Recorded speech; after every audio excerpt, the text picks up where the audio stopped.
Hello there, I'm Dan, the editor of Wargames Illustrated magazine, and I'd like to take you on a flip-through tour of our latest release, Wi435, our March 2024 edition.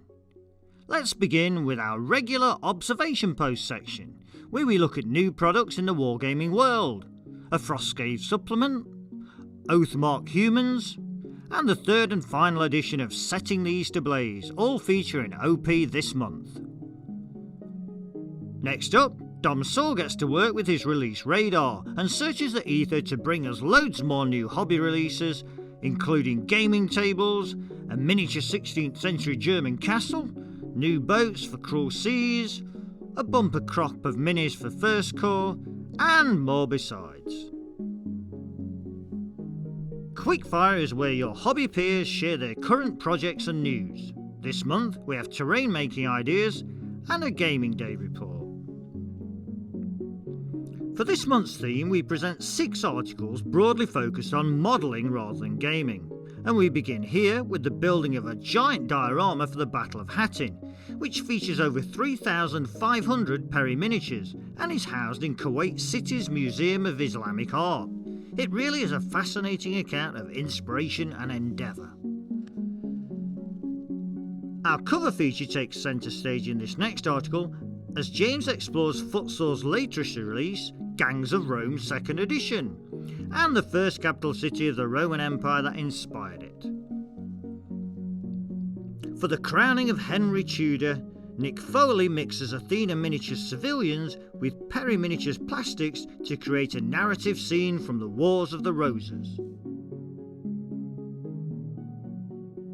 Here, Dom Saw temporarily abandons his release radar to recce the wargaming circuit, reporting on a new tournament for the Barons War. We return to terrain making in this next article as Matt Parks arms himself with various packs of Brutal City's excellent MDF kits and ABC Warriors graphic novels for reference, and gets to work making some themed terrain for Warlord's latest game. Napoleonic action for you next as Bill Gray introduces us to the Battle of Toulouse, where there was still ample fighting capability in Napoleon's army of Spain even after their exit from the peninsula.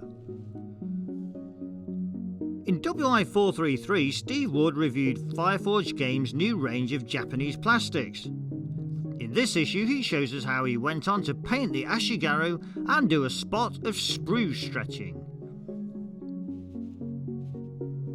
Back to the Napoleonic Wars here as we showcase Eddie Birmingham's magnificent French army, which includes various competition-winning units and his new epic scale force.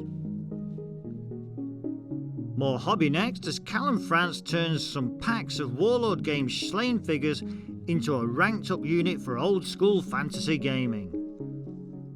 In Pirates, Saints and Crusaders, Steve Tibble casts his expert eye over the adventures of Godric of Finchel, the unlikely individual who was pivotal in the continuation of the Crusader states.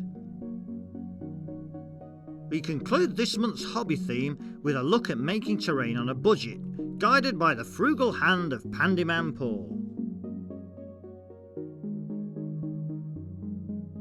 And last, but very much not least, we present the results of the 2023 Wargames Illustrated Awards, as voted for by you, our readers. The winners give us their reactions. I'll briefly pause on the next issue page to highlight the treat we have lined up for you with the following issue, when we hand you lucky people a free plastic frame of 8 Special Ops figures. Look out for Wargames Illustrated in store now, and if you can't find it on the shelves of your local hobby store, WH Smith, Tesco, Sainsbury's or Barnes & Noble, just head to the Wargames Illustrated website to find your nearest stockist or purchase a copy online. This video has been brought to you by WiPrime, Wargames Illustrated magazine's online members club.